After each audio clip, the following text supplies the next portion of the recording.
Bonjour à toutes et à tous et bienvenue sur les Ludovores pour notre rendez-vous normalement mensuel de Patron l'Addition. Vous l'avez remarqué, un Patron l'Addition un peu atypique pour deux raisons. Première raison, je suis tout seul. Et oui, les impératifs de nos calendriers respectifs avec Kevin ne nous ont pas permis de trouver le temps de faire une émission ensemble. Donc ce sera deux émissions séparées. Deuxième point, vous n'avez eu de Patron l'Addition pour l'instant, ni pour janvier, ni pour février. Cette vidéo cumulera donc les deux. Vous aurez donc deux vidéos, celle de Kevin et la mienne. On espère que tout rentrera dans la normale pour le mois prochain, mais disons qu'il est possible que ce soit encore un petit peu difficile. Sans plus tarder, on va reprendre, même si je suis tout seul, les mêmes rubriques que d'habitude, à l'exception pour le mois de janvier, de ce que j'ai l'intention de mettre sur la table pour février, bien évidemment, puisque février est aussi déjà terminé. Pour janvier donc, un petit bilan rapide. Tout d'abord, 43 parties en tout. Ma foi, c'est à peu près dans la normale de ce que je joue habituellement, donc un mois de janvier à peu près normalement productif, entre guillemets, pour environ 46 heures de jeu, ce qui n'est pas si mal que ça. J'aurais pu faire un top 10, mais les places de 6 à 10 n'auraient pas eu grand sens, puisqu'elles auraient concerné des jeux que je n'ai joué qu'une seule fois. Je préfère donc faire aujourd'hui un top 5 pour l'instant. Ce top 5, d'abord en nombre de parties, eh bien, à la ex-aequo pour la 5e place, il y a deux jeux. Le premier, c'est QE. Je ne sais pas si vous connaissez, c'est un jeu d'enchères que Kevin nous a fait découvrir récemment. Je dois avouer que j'étais pas vendu pour l'idée, et finalement c'est assez intéressant à jouer, pas mal de bluffs, pas mal d'interactions entre les joueurs, pour justement des enchères à la base qui sont illimitées. Vous enchérissez du montant que vous voulez. Le petit twist, c'est qu'à la fin, celui qui aura dépensé le plus sera automatiquement éliminé et aura de toute façon perdu. Donc c'est assez intéressant, c'est assez atypique, et je dois dire que finalement je suis assez convaincu pour un jeu qui se joue de manière assez rapide. Ex-aequo, il y a Heat Pedal to the Metal. Alors là, Kevin m'a fait découvrir, je dirais pas le rival ni le successeur, mais le petit frère de Flamme Rouge, donc cette fois dans le monde automobile. J'avais hâte de l'essayer parce que justement je voulais voir à quel point il était différent de Flamme Rouge, que j'aime beaucoup, et vous le savez, ici Kevin et moi nous aimons beaucoup Flamme Rouge. Eh bien, je suis très très satisfait parce qu'il est suffisamment différent de Flamme Rouge pour être très intéressant. C'est pas du tout la même ambiance, là on joue avec des cartes de manière plus tendue, je le qualifierais presque un peu plus expert d'ailleurs que Flamme Rouge, mais franchement le plaisir est aussi au rendez-vous. Est-ce qu'il détrônera Flamme Rouge dans mon cœur ? Ça je suis pas sûr, j'ai pour l'instant pas encore assez de parties, puisque pour QE comme pour Heat Pedal to the Metal, il s'agit de 2 parties en janvier. Donc évidemment ce n'est pas assez pour se faire une opinion encore définitive. Ensuite, en 4e position, eh bien, c'est Perseverance Castaway Chronicles de chez Mind Clash Games. Encore un de ces monster games dans le sens où déjà le matériel est foisonnant, les règles ne sont pas complexes outre mesure, mais la profondeur de jeu l'est. Petit rappel pour ceux qui ne connaissent pas, eh bien, Perseverance Castaway Chronicles a fait l'objet d'un Kickstarter l'année dernière, enfin maintenant l'année dernière, plutôt en 2021, qui regroupait 2 épisodes, l'épisode 1 et l'épisode 2. Le plot étant que vous jouez des gens qui ont survécu à l'échouage de leur croisière de luxe sur une île en dehors de toute carte marine recensée, et une île peuplée de dinosaures. Cette île semble receler beaucoup de mystères. Le premier épisode, celui auquel j'ai joué principalement, eh bien vous allez justement prendre pied sur cette île et essayer d'établir une tête de pont, un campement de base, en résistant aux vagues des dinosaures qui essaient de faire de vous leurs 4 heures. C'est très intéressant, un jeu de dice building, vous allez essayer justement de choisir les bons dés pour faire les bonnes actions. L'épisode 2, auquel je n'ai pas encore joué, voit les survivants pénétrer plus à l'intérieur des terres et s'apercevoir qu'ils ne sont pas au bout de leur surprise. Il semblerait que un Kickstarter ou un GameFound, je ne sais pas encore, pour les épisodes 3 et 4 soit prévu cette année, peut-être à l'automne. Je vais garder un œil dessus, parce que pour l'instant, les quelques parties, donc 2 en janvier, les quelques parties de Perseverance Castaway Chronicles que j'ai pu faire, m'ont vraiment convaincu qu'il y a du gros potentiel.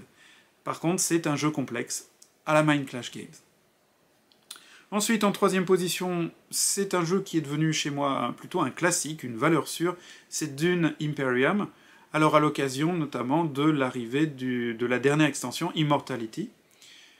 Je dois dire, bon, Dune plus Rise of X plus Immortality, est-ce qu'au bout du compte, ça ne fait pas un peu trop? Eh bien non, pas du tout. Franchement, Immortality rajoute une couche de possibilités sans alourdir le tout. Et ça, je dois avouer que je trouve la performance assez intéressante.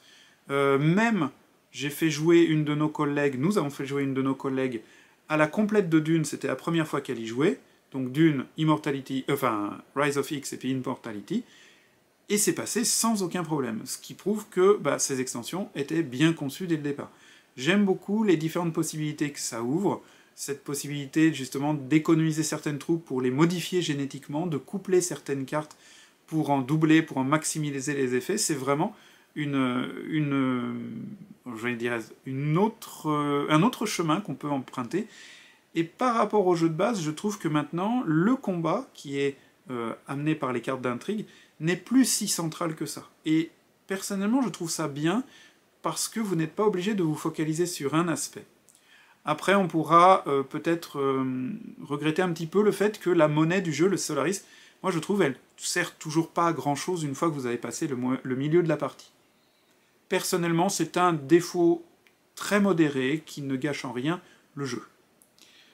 En deuxième position, eh bien c'est le retour de Dice Throne. Et oui, parce qu'avec Kevin, on s'est aperçu qu'on avait toujours Dice Throne, et qu'on aimait toujours Dice Throne, et qu'on avait toujours une ligue Dice Throne en cours. Ça nous a permis de nous remettre un petit peu dans le jeu, et c'est toujours avec un très grand plaisir qu'on a joué. Notamment Kevin, si je me souviens bien, a joué avec la chasseresse, Huntress en anglais, avec notamment la feuille de personnage mise à jour, avec les compétences un peu mises à jour, suite au dernier Kickstarter qui était Santa versus Krampus, si je me souviens bien. Et c'est vraiment, vraiment intéressant. En effet, nos intuitions, comme vous l'aviez vu peut-être dans le ranking que nous avions fait, la chasseresse, le tactician et puis la Vampire Lord, pour nous étaient un petit peu moins fortes, un petit peu moins intéressantes. Et en effet, ce sont les trois personnages qui ont eu des modifications sur leur board. Et franchement, c'est très intéressant. Kevin a joué la chasseresse, il a gagné. Non pas parce que c'est Kevin, mais parce que les possibilités tactiques de la chasseresse revues rééquilibrent vraiment le personnage. Donc c'est vraiment intéressant, je trouve. Et en première position, avec 6 parties, eh bien c'est Viticulture. Enfin, Viticulture, j'ai eu l'occasion de mettre la main sur un paquet Viticulture Essential Edition et Toscane Essential Edition. Donc j'ai commencé à jouer aussi bien en solo qu'une ou deux parties avec Kevin, à la version complète directement. Petite nuance, j'ai dû faire quelques parties avant d'utiliser les structures, qui sont une option encore supplémentaire. J'avoue, j'ai bien aimé Viticulture de base, mais c'est pas comparable avec Viticulture une fois que vous utilisez Toscane. Franchement, le nouveau plateau, et le fait que maintenant, à chaque saison, on place des ouvriers, alors que dans le jeu de base, on ne place des ouvriers qu'à 2 saisons, et on joue des cartes aux 2 autres saisons, ça transforme complètement le jeu, et ça devient enfin ce jeu de placement d'ouvriers qu'il aurait dû être dès le départ. Donc, personnellement, je ne me vois pas rejouer un jour à Viticulture sans Toscane. Bon, bien sûr, si c'est possible. Si on me propose de jouer à Viticulture sans Toscane, parce qu'il n'y a que ça, bon, je jouerai quand même. Mais je préfère largement avec l'extension Toscane. En termes de... comment ça s'appelle ? En termes d'heures passées, eh bien, le constat, le classement est à peu près le même au début. Viticulture, évidemment, sans mystère, puisque avec 6 parties, il y a quand même 5 heures. En deuxième position, Dune Imperium, pour 2 parties à 4 heures en tout. Perseverance Castaway Chronicles en troisième, avec 3 heures de jeu. C'est après que ça change un peu, puisque pour ma 4e place, j'ai Anachronie, une partie qui a duré 3 heures, mais c'était une partie à 4 joueurs, donc ça se comprend. Et enfin, Too Many Bones, une partie qui a duré 2 heures. Donc c'était vraiment une occasion, alors là avec 3 personnages, c'était une occasion de remettre un peu Too Many Bones sur la table. Voilà, pour ce qui est des sessions de jeu de janvier. Après, les tops et les flops de janvier, ma foi, quand je regarde mes bilans de jeux, alors les jeux que j'ai découverts, eh bien il s'agit donc de Viticulture, de Perseverance Castaway et de QE. Bon, j'ai eu l'occasion aussi de faire une partie de Twilight Struggle, le fameux jeu qui simule la guerre froide. Et j'avoue que je l'avais depuis un certain temps dans ma collection. Il faisait partie de de ce pile of shame, comment je vais dire ça moi, de cette étagère d'opportunités. J'ai eu l'occasion d'y jouer grâce à un ami qui est venu au Japon et qui savait déjà y jouer, donc il m'y a initié. Et vraiment, je comprends maintenant l'engouement. C'est pas joli du tout, mais alors la profondeur de jeu, elle est assez impressionnante. J'essaierai d'y rejouer. Je pense que pour le coup, je vais essayer de revendre ma version qui est en anglais et de m'acheter une version en français parce que ça sera plus confortable quand même. Bon, l'anglais, j'ai pas de problème avec, mais là, j'avoue que j'aimerais y jouer avec d'autres personnes aussi qui n'ont pas forcément d'aisance très marquée pour l'anglais, donc tant qu'à faire, autant l'avoir en français. Kevin m'a fait découvrir aussi Shogun no Katana, un Kickstarter qu'il avait backé et que je trouve très intéressant. Bon, faut que j'y rejoue pour me faire une opinion définitive. Je le trouve intéressant, et en même temps, sur les premières parties, je l'ai trouvé, comment on va dire ça, peut-être un petit peu compliqué inutilement. Mais bon, ça c'est une première impression, ça demande à être confirmé, ça ne gâche pas l'impression générale comme quoi c'est un bon jeu, mais il va falloir que j'apprenne à développer des stratégies. J'ai découvert aussi en janvier, vous l'avez vu récemment dans une petite review sur la chaîne, Vagrant Song. Donc là, je ne vais pas m'étaler dessus, je vais vous renvoyer à la petite review que j'ai fait il n'y a pas très longtemps. Et puis dernière découverte qui m'a marqué, il s'agit de Hadrian's Wall, le mur d'Adrien, que j'ai récupéré en anglais. Oui, je comprends l'engouement maintenant, et je suis bien loin avec Hadrian's Wall des roll and write ou des flip and write comme Let's Make a Bus Route ou P1 Trek 12. On est dans un autre niveau de complexité, et c'est vraiment, vraiment très intéressant. Par contre, pour les flops, eh bien ma foi, j'ai beau regarder mes statistiques, je n'ai pas vraiment de flop, non. Tous les jeux auxquels j'ai joué en janvier étaient, ma foi, vraiment très très intéressants. Donc voilà, que des tops et pas de flops. La vie, elle est pas merveilleuse? On se retrouve maintenant pour février. Même principe, je vais vous donc parler d'abord du nombre de parties auxquelles j'ai joué, et puis après les tops et les flops, et peut-être cette fois je vous parlerai des jeux que je compte mettre sur la table en mars, même si le mois de mars sera tronqué, puisque je vais faire un passage en France à la fin du mois jusqu'au début du mois d'avril. Ce sont les vacances ici, là où je travaille, donc je vais en profiter pour rentrer en France une fois, puisque l'année dernière je n'ai pas pu rentrer. Alors là aussi, je vais faire un top 5, oui, je vais faire un top 5 également. Alors, en 5e position, un jeu que j'ai récupéré d'occasion récemment auprès de la communauté des joueurs ici au Japon, c'est Rolling Realms de chez Stone Meyer Games. Alors c'est un jeu, là aussi c'est un roll and write. C'est un jeu assez malin puisqu'en fait il mélange les univers de tous les jeux édités par cette maison d'édition. Donc Viticulture, Honeybuzz, Sight et autres. C'est assez intéressant puisque chaque carte, chaque royaume a des règles différentes pour compléter et gagner des points. Et on les tire au hasard en 3 manches. On a plus de cartes que de manches, donc tous les royaumes ne sortiront pas. C'est pas mal, c'est bien vu, c'est intéressant. C'est un petit filler pour moi, ça n'est pas non plus révolutionnaire, mais c'est un petit filler bien sympathique et j'ai pu en faire 2 parties. En 4e position, 3 parties de Flamme Rouge parce que nous sommes dans un Tour de France à 3 joueurs. Donc c'était la continuation de ce Tour de France. Tour de France qui normalement trouvera sa conclusion ce mois-ci en mars, certainement la semaine prochaine. En 3e position, encore une fois Viticulture, cette fois-ci pour 3 parties seulement, par rapport à 6 parties au mois de janvier. Bon, rien de plus à dire, vous l'avez déjà entendu tout à l'heure. Je passe.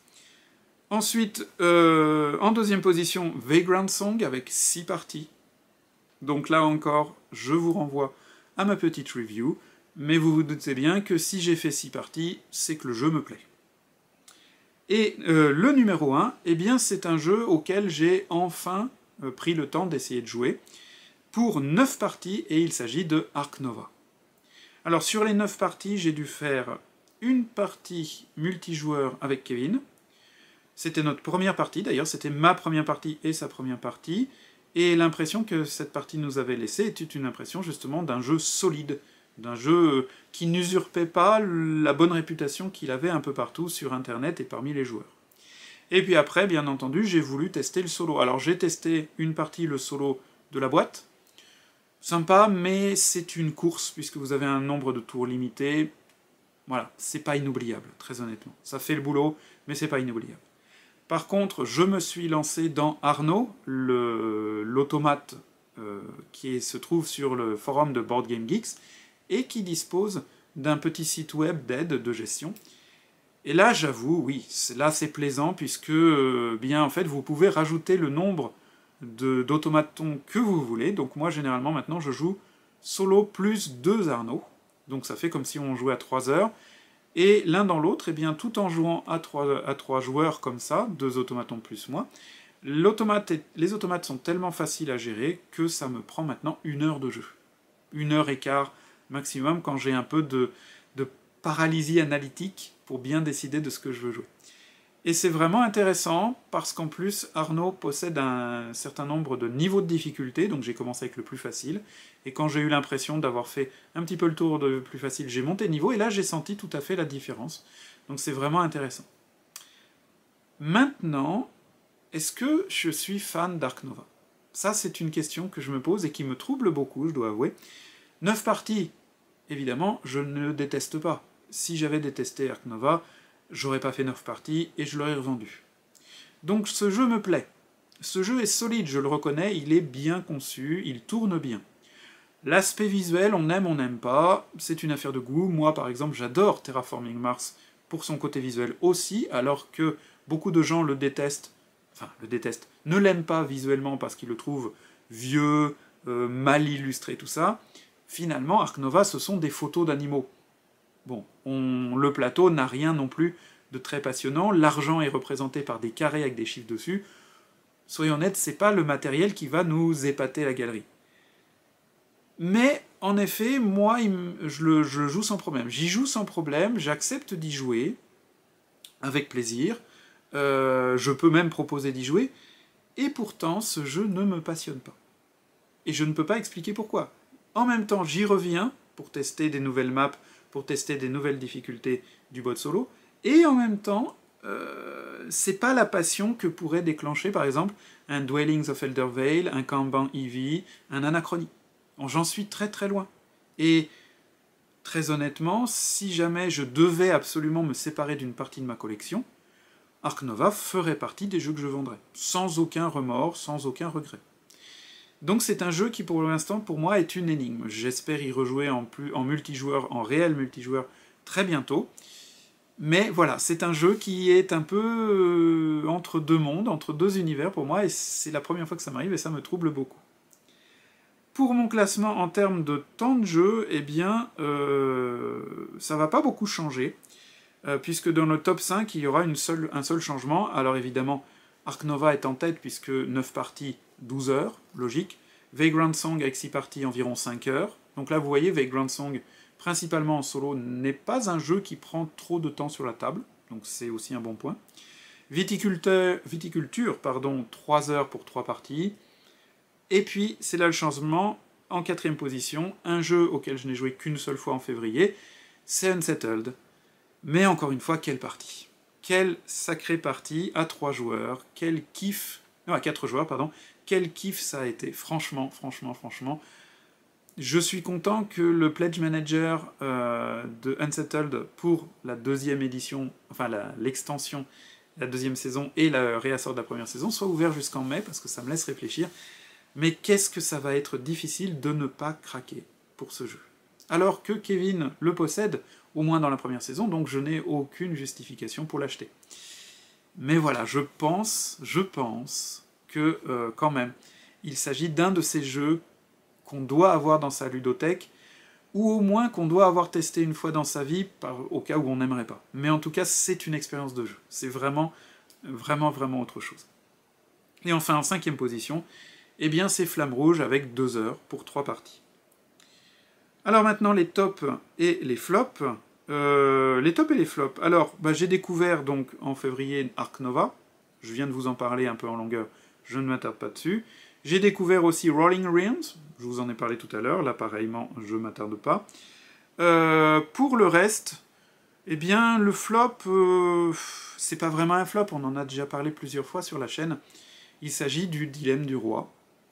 Là, au mois de mars, puisque le mois de mars est déjà commencé, on a fait notre session, on a continué à y jouer, et maintenant on est d'un commun accord, on n'est pas mécontent que la fin se rapproche sérieusement. L'idée est intéressante, l'exécution nous convainc moins, tout en gardant à l'esprit qu'on n'était pas forcément le groupe cible de ce genre de jeu. Donc je suis content, moi, personnellement, de ne pas avoir craqué, parce que sur le principe, ça m'intéressait beaucoup. Ce qui m'avait freiné à l'époque, c'est le fait que ce soit un legacy non rejouable, parce que là, par contre, certains legacy peuvent être joués encore et encore une fois terminés, comme Pandemic Legacy. Là, King's Dilemma, le dilemme du roi, c'est pas possible. Ou alors, vous avez gardé toutes les cartes, et après vous allez refaire le tri, tout ça, ça va être un boxon pas possible. Je pense pas que ça en vaille le coup.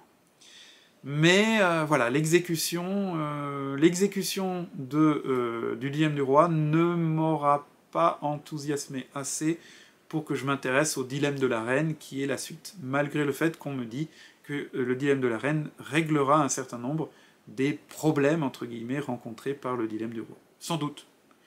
Mais j'ai pas le temps de m'y intéresser, très honnêtement.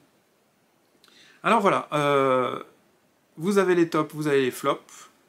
Maintenant, en mars, qu'est-ce que je compte mettre sur la table? Alors le mois de mars est déjà un petit peu commencé, quand même, au moment où je tourne cette vidéo. Comme je vais partir en France à la fin du mois, j'ai pas envie de me relancer dans un jeu à campagne. Donc je mets Vagrant Song un petit peu de côté. J'ai malheureusement, pour moi, récupéré un pledge complet de Oathsworn. Ouais. Il va attendre un petit peu parce que là, je voudrais avoir la table. J'espère déménager dans pas trop longtemps, avoir un espace plus grand et surtout une table plus grande pour pouvoir justement prendre un peu mes aises. Donc ça c'est pareil, Oathsworn. Et puis je sais que la deuxième vague de livraison de Heatherfield est en route. J'ai reçu l'email de FedEx. Normalement, la deuxième vague devrait me parvenir en début de semaine prochaine. Je ne vais pas y toucher avant de revenir de France, bien évidemment, parce que ça vaut pas la peine de s'interrompre pendant quelques temps. Pour moi, un jeu en campagne comme ça doit être joué sur des bursts, comme on dirait en anglais, sur des poussées, sur des enchaînements de parties. On laisse le jeu sur la table et on y joue 4, 5, 6, 7, 8 fois de suite, jusqu'à temps qu'on sente que là on est arrivé à un moment de l'histoire où on peut se permettre de faire une petite pause. Donc ça, je vais mettre tout ça de côté. Cependant, aujourd'hui, au moment où je tourne cette vidéo, eh bien, j'ai reçu notre ami Riffle pour Too Many Bones. Alors lui, je pense que avant de partir en France, je vais quand même me payer le luxe de l'essayer. Pour ceux qui connaissent Too Many Bones, eh bien, vous savez que récemment, il y a eu une campagne participative pour la suite, pour les extensions en français. Riffle, lui, c'est un personnage un peu atypique, puisque, vous le savez, Too Many Bones se joue à base de dés. Riffle, lui, il a quelques dés, mais il a surtout un paquet de cartes. Et il se joue avec des cartes. Donc c'est un personnage complètement atypique dans l'univers de Too Many Bones. Et, bon, moi, ici, au Japon, je reçois évidemment le jeu après pas mal de monde. Aux États-Unis, en tout cas, ou en Europe, là où il a déjà été livré, il semble être apprécié. Donc, je vais essayer de le mettre sur la table parce que j'ai hâte de le tester. C'était un personnage qui n'était pas en financement participatif, mais qui était une sorte de personnage surprise en vente directe l'année dernière sur le site de Cheap Theory Games. Évidemment, j'avais craqué, hein, vous me connaissez, si j'ai pas l'intégrale totale complète, plus les taxes de Too Many Bones, je ne suis pas un homme. Voilà, il est là, maintenant j'attends, maintenant le problème c'est qu'il va falloir que j'attende la livraison de Unbreakable pour pouvoir avoir les éléments de rangement qui vont me permettre de le mettre dans mon Trough Chest. Donc, il va rester dans la boîte un certain temps, il va rester dans la boîte, ça ne veut pas dire qu'il ne va pas toucher à table, évidemment, bien au contraire. Donc voilà, principalement Too Many Bones, avec quelques assortiments de, certainement, je reviendrai un petit peu vers Ark Nova, certainement... avec Kevin, nous rejouerons à Flamme Rouge pour terminer notre Tour de France. Et puis, sans doute, je ne m'interdis pas de remettre sur la table du viticulture, ou encore de voir un petit peu à remettre sur du role-player. Voilà, eh bien c'est la fin de ce patron l'addition un petit peu atypique, puisqu'il recoupait ces 2 mois de janvier et février. Je vais vous souhaiter, si ce n'est déjà fait, un bon visionnage de la vidéo de Kevin sur le même sujet. Et puis je vous souhaite un bon mois de mars ludique, et je vous dis à très bientôt pour une nouvelle vidéo sur les ludovores. Salut!